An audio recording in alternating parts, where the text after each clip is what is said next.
Hi there. Happy Monday. It's Andrea Gehrz, and I'm here with Jay-Z. And Jay-Z, what's the topic for today?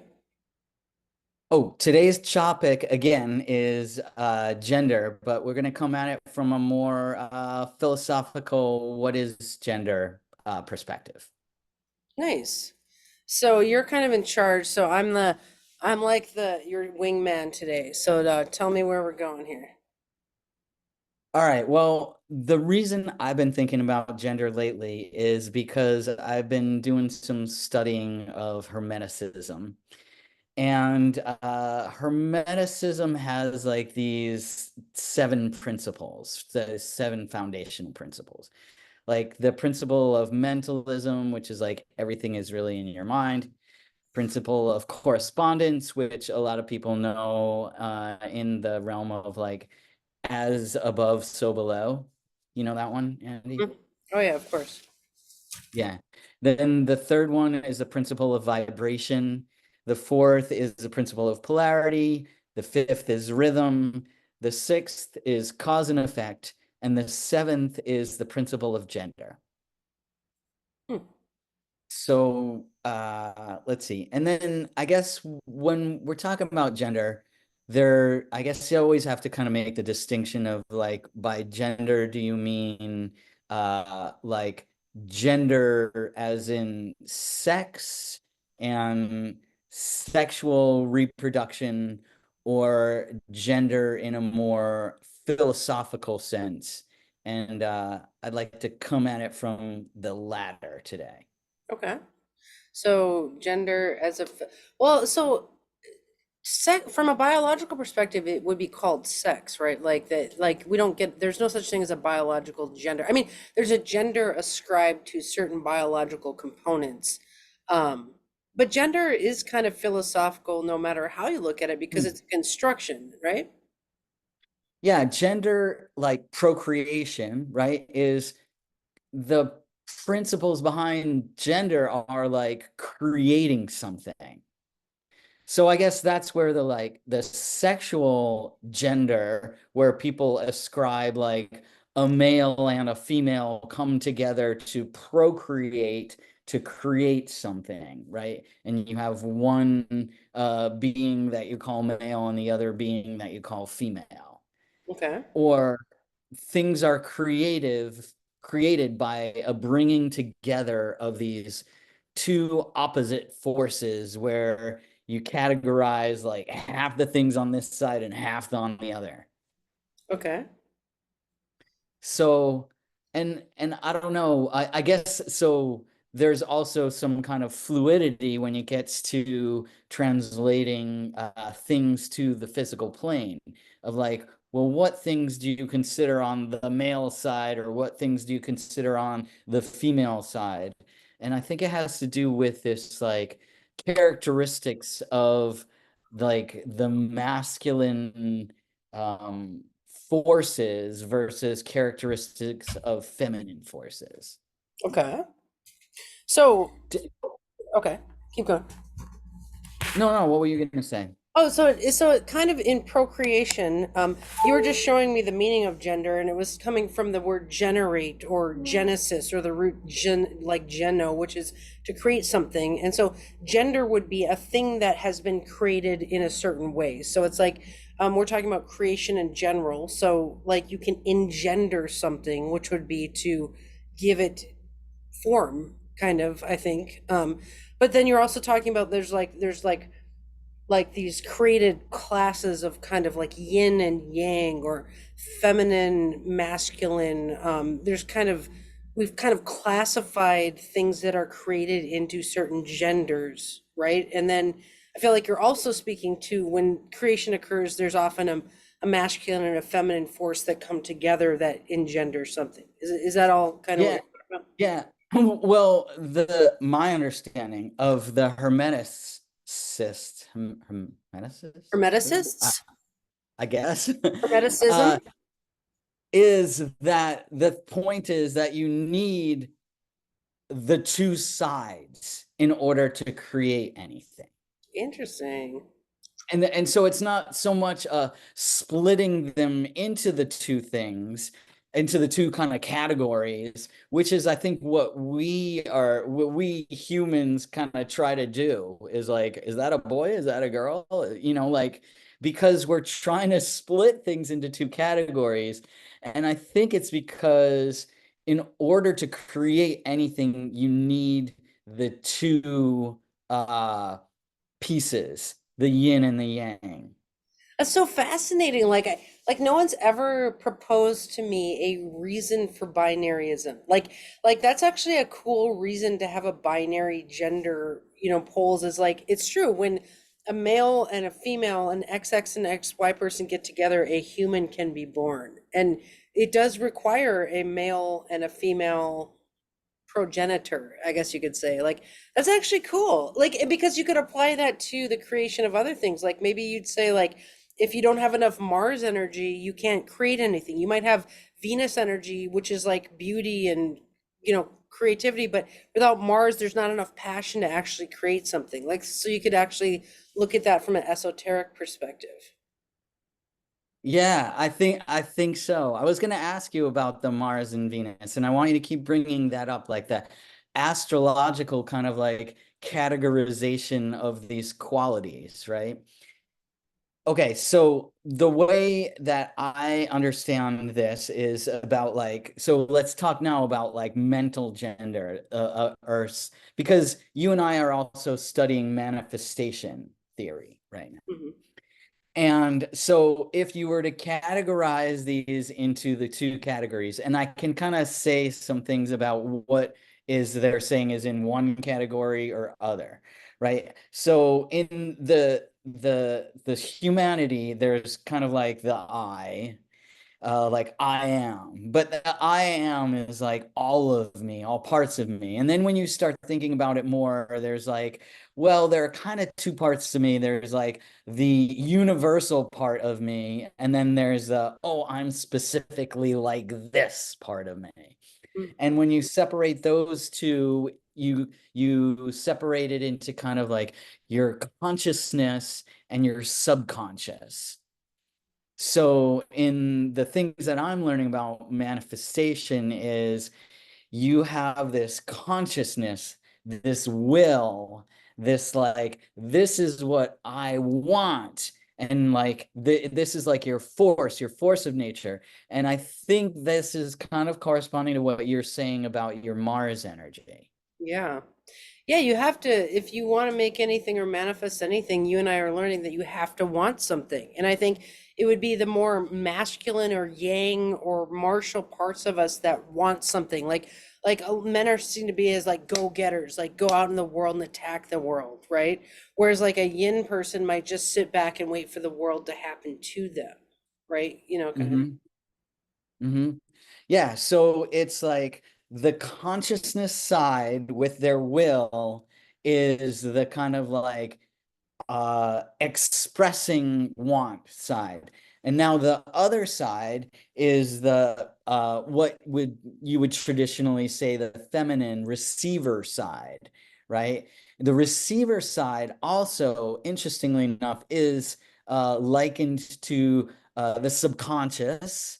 So, and when we're talking about manifesting things, it's like the part of you that wants something has to kind of plant the seed and then just back off and let the creative force of like, how does this get manifest into actually becoming? Mm. So there's like the being and the becoming.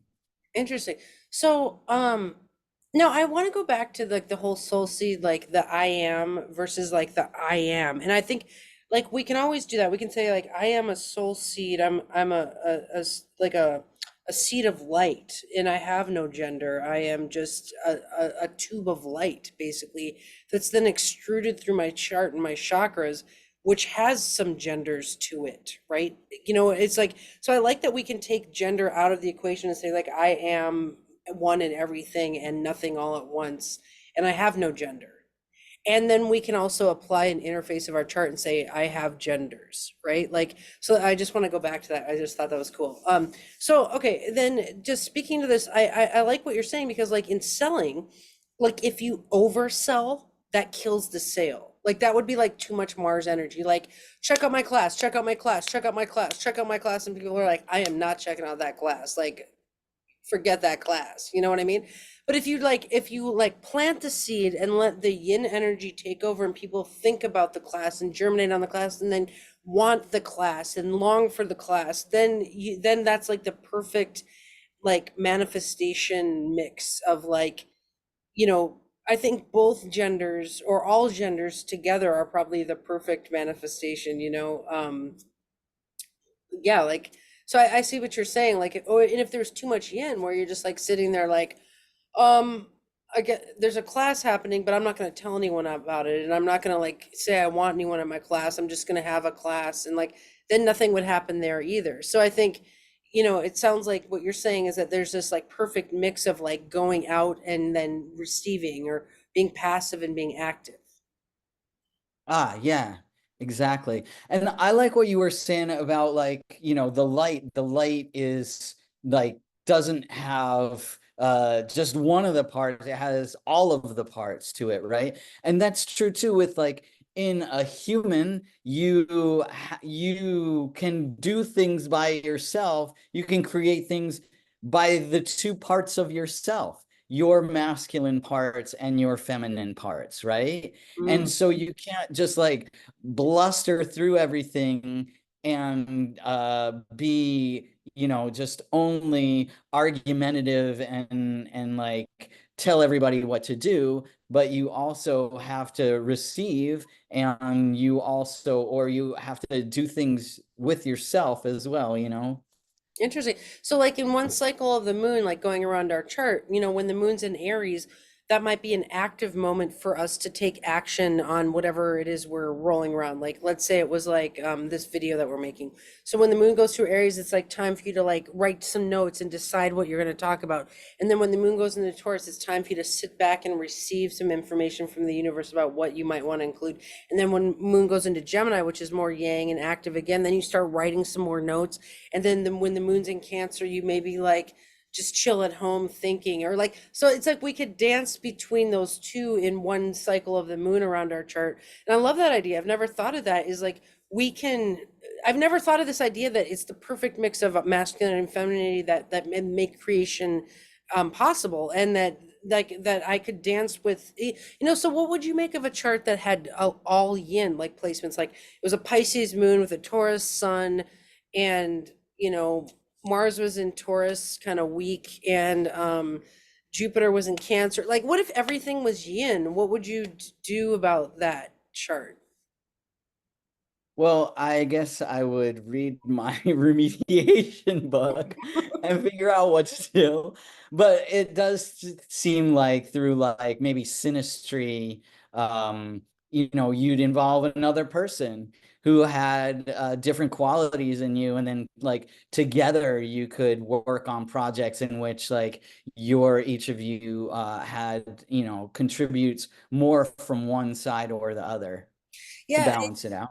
yeah, I really believe in that too, of like hiring out to the parts of your chart that you can't do. Like if you were really yin and you really wanted to build a business, like you might get an Aries person with Mars and Aries on your team to be the kind of go-getter force CEO to your business or something like that. But like you would be more of the yin processor, letting the business happen around you. Like I love this idea that we need both, and that we could, I think in Judith Hill's medical astrology book, there's this part on if you have too much earth, too much water, too much, you know, like I think there are antidotes to being too yin. Just like for example, eating spicy foods. Like you could Mhm. eat hot cayenne peppers to get yourself more spicy, and then like go out and try that way. Like, you know, or if you're too energized, you're too yang, then you might take some, you know, kava root and try to calm down. Like,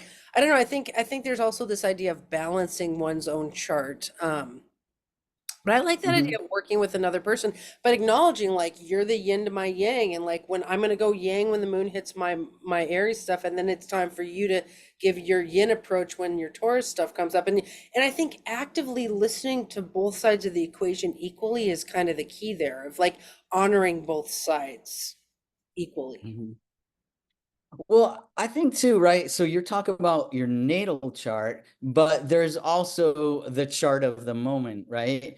And so it could be that as people are more like advanced and in tune with the sunlight coming through them and the energy of our universe being, going up and down their spinal column, right? And you derive the power from that as well, and all your chakras are spinning forcefully, then maybe that, like that, and that strength of that gives you like strength of will and lets you use your gifts, and you use the gifts not only of your own inclinations, but also of like the perfection of the energy of the universe. Beautiful, yeah. Like like the yogis, some of them do sun gazing where they actually stare into the sun, and I've done that. Like if I'm low chi, stared in the sun for 15 seconds, and like you can feel yourself building up with yang energy. Like you can feel it going down your spine. It's crazy. Okay, so here's like now to get on a total tangent. Uh-huh. But this morning, I woke up and I was lying in bed, just, pondering slightly some things on the borderline of sleep and wakefulness. And the sun comes in. I had the shades up and stuff, and the sun came in my window and was hitting me right in the head. And so I was laying there and I was thinking, do you think that a cat that's laying in a sunny spot. You know how cats are drawn to laying in sunny spots? Hmm. Do you think it's that they're just want a warm spot, or do you think they're actually getting the light of the sun into their chakras? Ooh, interesting. Yeah, they might know something intuitively that, that they need that energy or something like that. Yeah, but Like, are they sun gazing with their that's eyes? that's such an awesome thought. Like what is this for? Like we never know what anything is for. Yeah, That's one of our lessons from the Course in Miracles. yeah, it is. So, All right. Anyway, so let's see. Back on this gender thing. Oh, yeah, and that's the other thing I wanted to say. So the manifestation thing, the from what I'm learning about reading of all sorts of like manifestation masters throughout the decades of, English writing, mhm. um, that it seems that there's like some tricks to it, right? They're all telling you, first off, you have to figure out what you want. And I think that's like that's the expressing part of it, right? That whole masculine energy part. And then the second thing is you have to, at a borderline state where you're between wakefulness and sleeping. So right when you wake up in the morning, before you get out of bed, before you look at your phone or whatever, that's what the ancients said, before you look at your phone or you check your email. Or use your fidget spinner.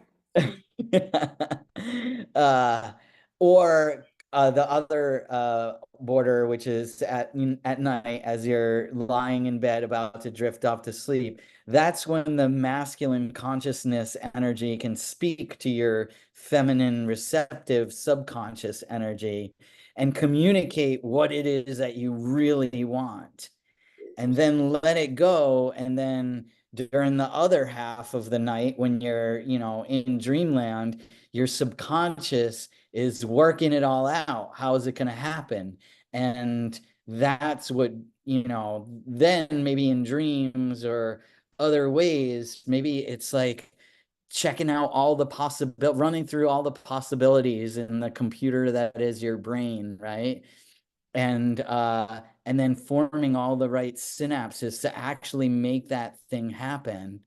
so that so that when you wake up again, it's your conscious mind that has these formed synapses that will use them to do like the kind of automatic responses to then have it translated into reality on the physical plane.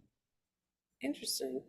So, in the sleep wakefulness moment is when our yin and yang are kind of perfectly symbiotic to manifest things. Because, like, we can have the thought, like, I want to have, like, I want Jay-Z to be my best friend or whatever. And then we can let our yin life work that out in the dream state. So we're not pushing that agenda, we're like pulling that agenda, basically.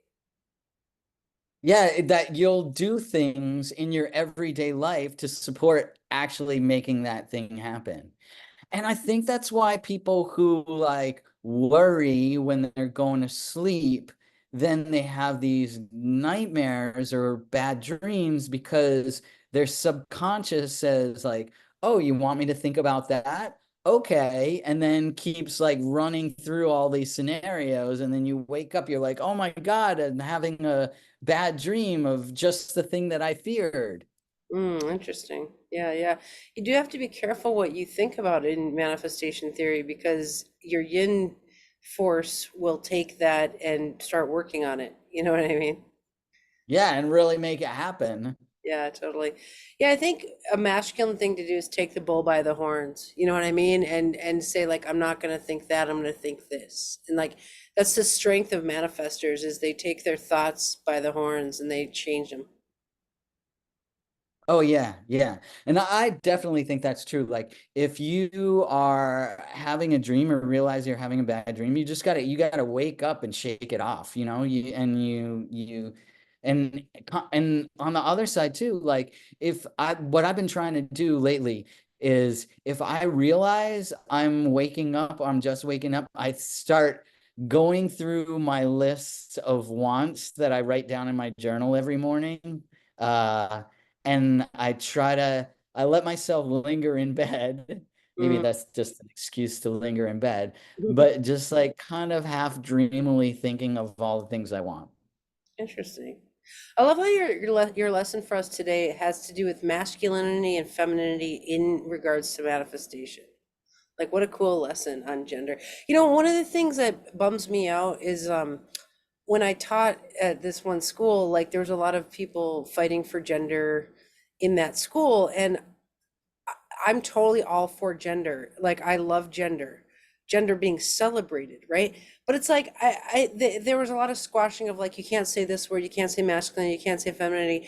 And what I found was it was really squashing because gender is something that you can really roll around and have fun with if you let yourself enjoy and celebrate gender. You know what I mean? I feel like it's been such a controversial topic for so many years because a lot of people have been working on the gender issue that we've forgotten to celebrate gender and be like, isn't it awesome that there's these like weird differences in yang and yinness and things like that? So I really like our conversation because we're celebrating gender. Oh yeah. Yeah, and I think it comes, from that I don't know. I guess it's like when you've been oppressively pushed into a category that you don't feel you belong, that's when your hackles get raised, right? And I think that our society, yeah, is too much the like you got to be on one side or the other, and that's kind of ridiculous because I think that everybody by nature of being human has both. Yeah, I love what you're saying. You're like saying that in one person there are both genders. I mean, astrology helps us know this is like in the 12 signs there are six feminine signs and six masculine signs or six yin signs and six yang signs. And so each person has all 12 signs and the moon goes through all of our body systems in one month. And so like the astrology would assume that we each have masculinity and femininity in our one form. And I think whether or not we understand it, we're saying something subversive here. Like, that's why we're having so much fun celebrating gender right now, is because we've subverted the binary paradigm already. through astrology, and now we're just enjoying gender. You know what I'm saying? It's like it is subversive to assume that they're both in one human form. And it's so easy Hmm. when you're an astrologer. Like it's easy for us. It's not like this is hard for us. We're like, duh. Doesville to the Yeah. duck down, you know?